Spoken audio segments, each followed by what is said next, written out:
semuanya, perkenalkan nama saya Stella Octavia Borusiagian. Nah, pada video pembelajaran kali ini kita akan membahas tentang strategi mengajar efektif di kelas virtual. Nah, pembelajaran virtual menuntut guru untuk melakukan adaptasi strategi mengajar agar pembelajaran tetap efektif. Guru tidak hanya menyampaikan materi, tetapi juga memastikan siswa terlibat, fokus, dan memahami pembelajaran dengan baik. Nah, yang maksudnya di sini yaitu pembelajaran daring bukan hanya memindahkan kelas ke layar, tetapi bagaimana membuat siswa tetap aktif, fokus, dan benar-benar memahami materi. Mari kita lihat bagaimana strategi sederhana namun efektif dalam meningkatkan kualitas pembelajaran virtual. Nah, yang pertama itu membuka kelas virtual secara efektif. Langkah pertama dalam kelas virtual adalah membuka pembelajaran dengan suasana yang positif. Kita bisa menggunakan yaitu dengan memulai salam ramah dan ekspresi yang menyenangkan. Kita juga dapat menggunakan nada suara yang membuat siswa merasa nyaman. Nah, yang kedua, kita bisa menjelaskan tujuan pembelajaran. Kita harus menampilkan tujuan pembelajaran secara singkat dan jelas agar siswa itu dapat mengetahui apa tujuan pembelajaran yang akan didapat pada hari itu. Nah, yang selanjutnya itu kita harus mengaitkan tujuan pembelajaran dengan kebutuhan siswa. Nah, yang ketiga itu kita dapat menggunakan aktivitas ice breaking sederhana. Contohnya yaitu bagikan emoji yang menggambarkan mood kalian hari ini. Kita dapat mengajak siswa untuk membagikan emoji bagaimana perasaan mereka hari ini. Nah, yang selanjutnya itu dengan pertanyaan ringan untuk mencairkan suasana. Nah, pengecek kesiapan siswa. Yang pertama itu kita harus memastikan mic siswa itu mood kecuali saat siswa diajak untuk berdiskusi maupun disuruh untuk berbicara. Dan yang selanjutnya itu kita harus mencek kamera dan koneksi jika memungkinkan. Nah, yang selanjutnya itu kita dapat menggunakan desain pembelajaran virtual yang jelas. Nah, yang pertama kita harus menggunakan slide ringkas dan visual, yaitu menggunakan poin-poin singkat, hindari paragraf yang terlalu panjang, dan gunakan gambar atau ikon pendukung untuk menarik perhatian siswa. Yang kedua itu struktur pembelajaran. Nah, struktur pembelajaran ini yaitu mulai dari pendahuluan, pemantik, tujuan, inti, materi, diskusi, praktik, maupun penutup.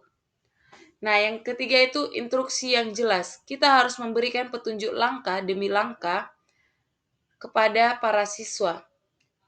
Nah, kita juga harus memberitahu durasi tiap aktivitas kepada siswa. Dan kita harus menggunakan bahasa yang sederhana agar siswa dapat mudah memahami. Nah, yang keempat itu yaitu meningkatkan interaksi di kelas virtual. Yang pertama kita harus menggunakan fitur platform seperti chatbox untuk respon cepat. Yang kedua itu reaction emoji untuk memonitor perasaan siswa. Yang ketiga itu polling untuk mengecek bagaimana pemahaman siswa itu. Nah, yang keempat itu ada breakout rooms untuk diskusi kelompok. Nah, di dalam breakout rooms, siswa dapat berdiskusi secara kelompok kepada kelompoknya sendiri. Nah, yang kedua itu dengan teknik bertanya yang efektif. Nah, gunakan pertanyaan pemantik. Yang kedua, berikan waktu kepada para siswa. Yang ketiga, ajak siswa memberi pendapat, bukan hanya jawaban saja. Nah, yang ketiga itu aktivitas collaboration. Aktivitas kolaboratif. Nah, di mana siswa dapat mengerjakan tugas bersama melalui aplikasi Jamboard. Nah, di situ siswa dapat mengerjakan secara bersama. Nah, yang kedua itu siswa dapat membuat mini presentasi. Yang ketiga, diskusi kuis sederhana secara kelompok. Nah, yang selanjutnya yaitu menggunakan media digital pendukung pembelajaran. Nah, kita dapat menggunakan video pembelajaran yang berdurasi pendek maupun singkat. Nah, di mana dalam durasi pembelajaran ini yaitu cocok untuk membuka atau memberikan penjelasan kepada para siswa. Nah, yang selanjutnya yaitu kita harus menggunakan aplikasi interaktif agar siswa dapat lebih antusias maupun lebih menarik. Nah, aplikasi interaktif yaitu seperti Quizzes, Jamboard, Wordwall, GeoGebra. Nah, kita dapat menggunakan juga infografis dan animasi, di mana infografis dan animasi ini dapat membantu siswa memahami secara virtual, mengurangi kejenuhan. Nah, yang selanjutnya yaitu manajemen kelas virtual. Pengelolaan kelas juga sangat penting, di mana kita harus mengawali kelas dengan aturan yang jelas, seperti mic dalam keadaan mute saat guru menjelaskan, menggunakan chat sesuai instruksi, dan menyalakan kamera.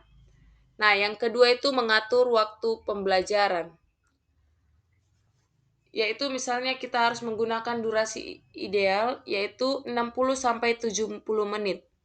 Kita juga harus memberikan jeda 20 menit dan kita harus membuat ritme pembelajaran di mana dari penjelasan, aktivitas, dan diskusi.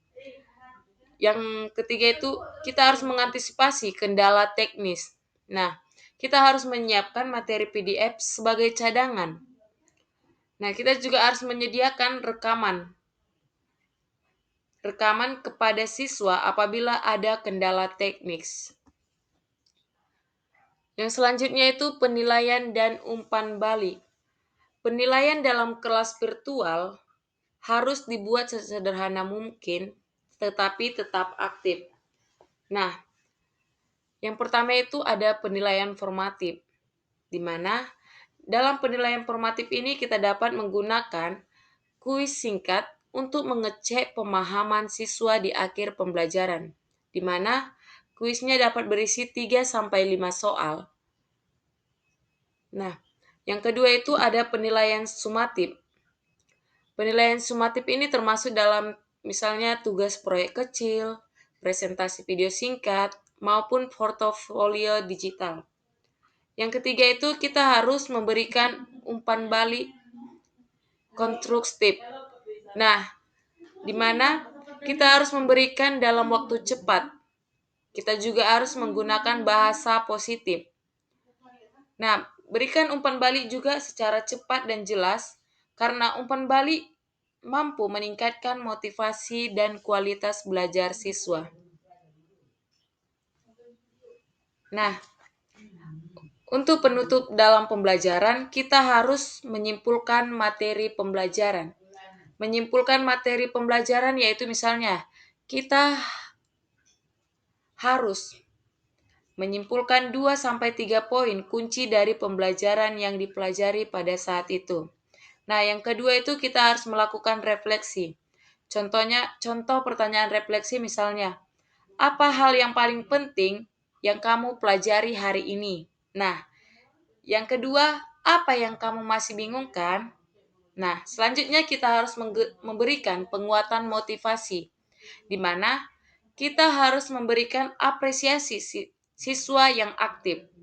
Nah, kita juga harus menyampaikan semangat maupun memberikan semangat kepada siswa.